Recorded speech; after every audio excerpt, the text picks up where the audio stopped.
Last night I came across a video of one of my favorite YouTubers, Rhett Shull, taking his guitar to Zach from Mythos Pedals, who now has recently opened a guitar store here in Nashville called High Voltage Guitars.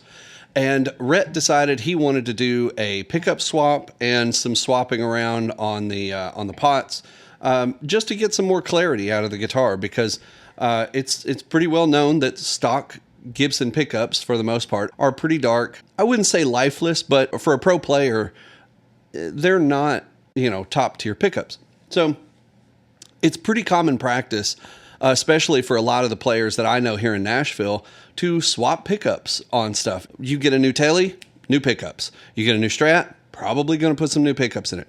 Everybody has a different taste. And it was really interesting to see some of the comments he was getting on this video. He made a reaction video to that one, talking just about how interesting it was that everyone had such interesting things to say about him taking this. I don't know. It's like everybody's kind of put the R8, R9 thing on a pedestal. And so let me first say, obviously I'm holding a Gibson Les Paul. This is it's a 2002 R8. It has had a lot of stuff done to it. Pickups have been changed. Some of the plastics have been changed. Definitely a new wiring harness. The B7 Bigsby is aftermarket. It is put on with a Vibramate. But at the end of the day, this is one of the best Les Pauls I have absolutely ever touched. And there are several really high-end players here in Nashville who would tell you the same thing. This doesn't currently belong to me. I am going to be purchasing it here in the next few months from a really, really good friend of mine here in town. And really good friend also refers to the fact that it's basically on loan to me until I buy it, which is great. He's fantastic. But anyway, this guitar is amazing. So it's really interesting to see to see all these comments, read all these comments of people being like, well, you took the soul out of the guitar, or why would you do that? That's terrible.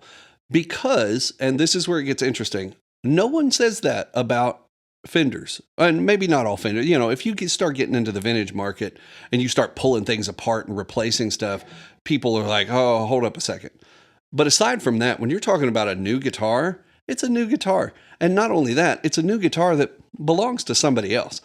So, if they take the notion to change the pickups, what is the big deal? I don't get it. I really don't get it. And a lot of the hate comes from the online. I've never really heard this in person, but I have seen a ton of it online, kind of like what Rhett had mentioned in his video. You see it on YouTube, you see it on forums, you see it on maybe some Facebook groups here and there, whatever. But it's like there's some sort of, like halo around this guitar. I mean, I know a lot of people, maybe obviously not this specific guitar, but I know a lot of people refer to the R8s and the R9s and the originals as like the holy grail guitars, but the originals I get, but the new ones, this isn't even a Murphy Lab. This is a 2002. It's been beat up, used, all the buckle rash on the back of it, the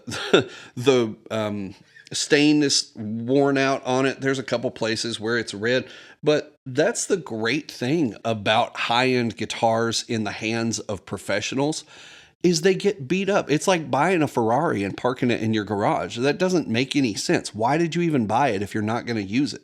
I had a Collings a few years ago that I absolutely loved this guitar, and there's thousands of gigs that I did with this guitar, and I beat the ever-loving crap out of it. It had wear marks all the way down here and all natural, no finish on the back of the neck. I took it out. I played it on cruise ships. I played it on tours. I played it overseas.